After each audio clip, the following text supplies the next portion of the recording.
before there were influencers, scandalous headlines, or viral fame. There was Lola Montez, a woman who rewrote her life as often as the world tried to define it. She changed her name, reinvented her origins, and set a kingdom ablaze with nothing but her presence. Dancer, courtesan, and political disruptor, kings loved her and mobs loathed her, but no one, it seemed, could look away. Born Eliza Rosanna Gilbert in 1821 in County Sligo, Ireland, she would become Lola Montez and the self-styled Spanish performer who seduced royalty and challenged empires. Her life was not just a performance, it was an act of defiance. Lola's story didn't begin with lace and pearls. It began in colonial India, under the harsh sun of Calcutta. Her father, Edward Gilbert, a British officer in the 25th Regiment, died of cholera soon after their arrival in 1823. Lola was just 2 years old. Her mother, Eliza Oliver, only 19 and already a widow, remarried another officer, Lieutenant Patrick Craigie, and left young Lola in the care of Indian nursemaids. "I always went barefoot," Lola once recalled. Her earliest memories were of monkeys in the trees, painted dancers in the streets, and the red-stained mouths of beetle-chewing locals. India was a world of noise, color, and chaos, and it left its mark. But wildness was not welcome in Victorian girlhood. At age 6, fearing she was becoming a petted and half-wild animal, her stepfather sent her to Scotland for schooling. In Scotland, Eliza was an oddity. Her manners, her accent, even her clothes drew attention. She once stuck flowers into the wig of an elderly man at church, and according to one account, ran naked through the streets. She was shuffled from place to place, from relatives in Scotland to a boarding school in Sunderland, and eventually to a finishing school in Bath, where her stepfather hoped refinement would smooth her edges. When her mother returned from India to retrieve her, she brought with her plans to marry Lola off to an aging judge in Bengal. Lola, just 15, was horrified. She called the man a rich and gouty old gentleman of 60 years. In the spring of 1837, Lola took matters into her own hands. She eloped with Lieutenant Thomas James. They married in secret in Ireland. Her family was scandalized. At first, the marriage offered a glimmer of freedom, but soon domestic life proved suffocating. In 1839, she accompanied James to India, but the marriage unraveled. He drank, hit her, and was unfaithful. During the voyage back to England, she began an affair with a fellow passenger. James sued for divorce. Divorce at the time was nearly impossible to obtain, especially for women. But James succeeded in branding her as adulteress. She was only 20 years old, divorced, disgraced, and unemployable in polite society. Lola was out of options, so she did what she would do many times over. She reinvented herself. She became Lola Montez. She darkened her hair, adopted a Spanish accent, and claimed Andalusian heritage. She presented herself as a trained Spanish dancer. Her London debut was a disaster. Audience members recognized her as James's wife. She was booed off the stage, but Lola had tasted something intoxicating, the power of transformation. She left England and began performing in the cities of Europe, particularly in Paris. Paris in the 1840s was a city of revolution, romanticism, and indulgence. And here, Lola came into her own. She danced at the opera and mingled with the city's literary and artistic elites. Her beauty, her defiance, and her carefully cultivated persona fascinated people. Among her lovers were two giants of the time, Alexandre Dumas, the novelist, and Franz Liszt, the composer. Liszt, already a celebrated pianist and composer, was captivated by Lola's beauty and fire. But even he found her overwhelming. When he tried to leave her quietly, she smashed mirrors and furniture in his hotel room. In 1845, she fell in love with Alexandre Dujarrier, a wealthy newspaper editor and political liberal. He introduced her to radical politics. They were to be married. But one night, after a drunken quarrel at a cafe, Dujarrier was killed in a duel. Lola was devastated and fell into deep mourning. By now, Lola was infamous. Her dance performances were theatrical, not technical, often ending with her flashing garters or striking dramatic poses. She smoked cigars and wore trousers. Her notoriety coincided with a Europe on the brink of ideological transformation. Liberalism was spreading across the continent.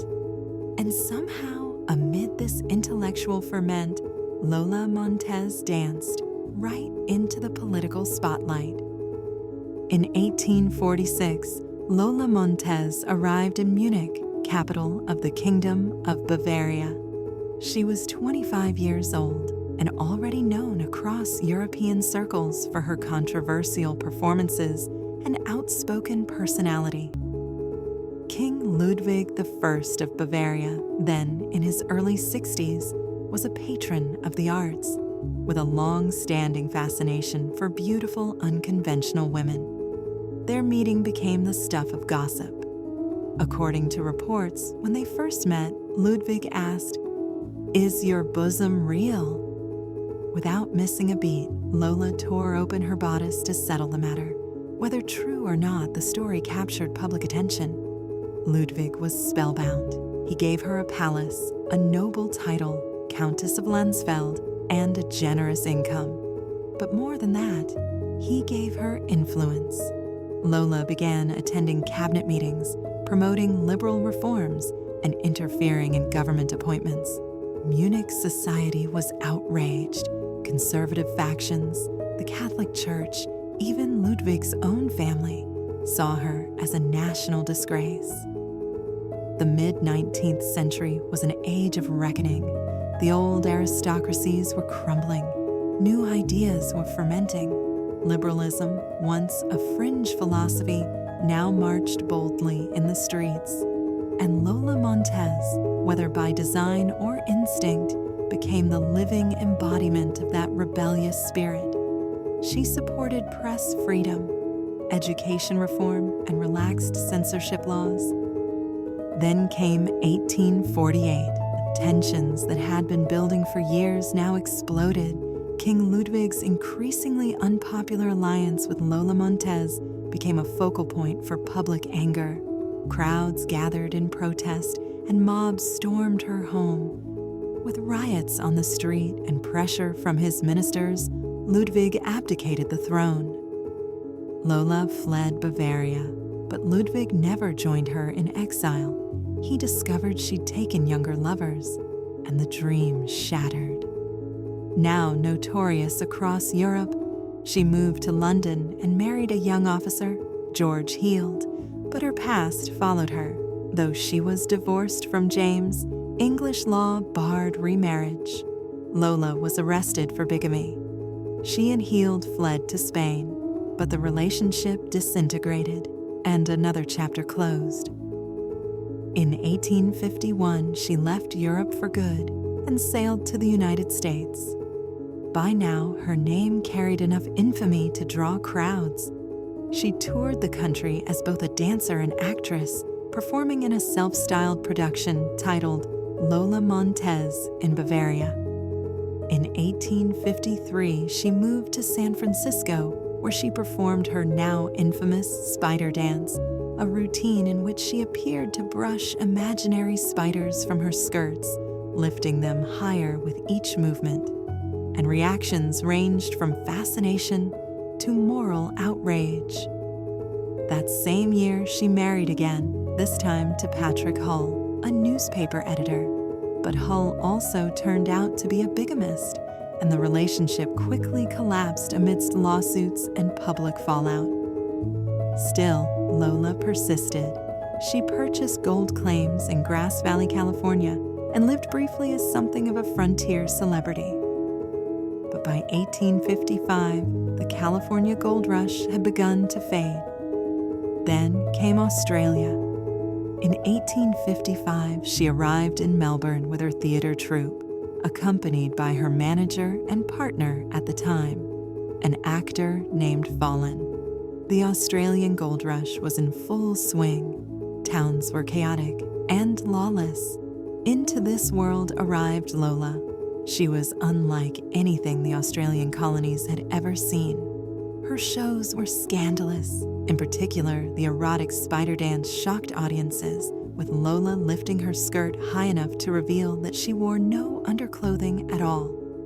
Many saw the performance as indecent, with some even calling for her arrest on the grounds of public morality.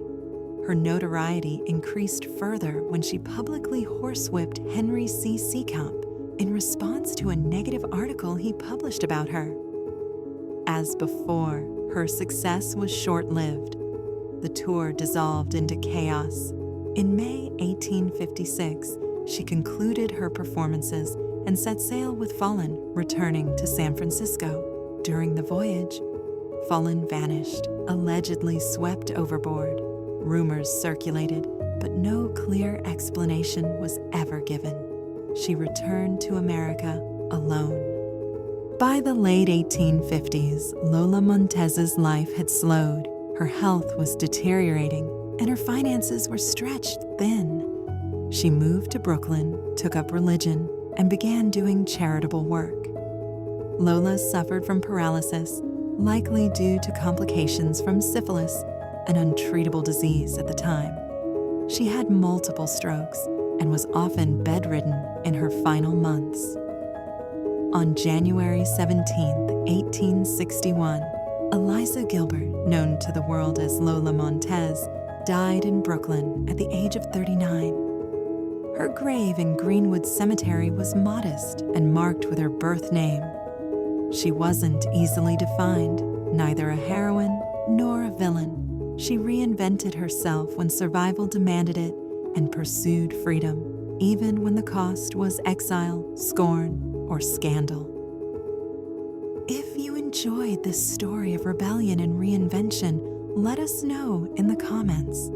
Who should we cover next on The Forgotten She? Like, subscribe, and let the past whisper you to sleep.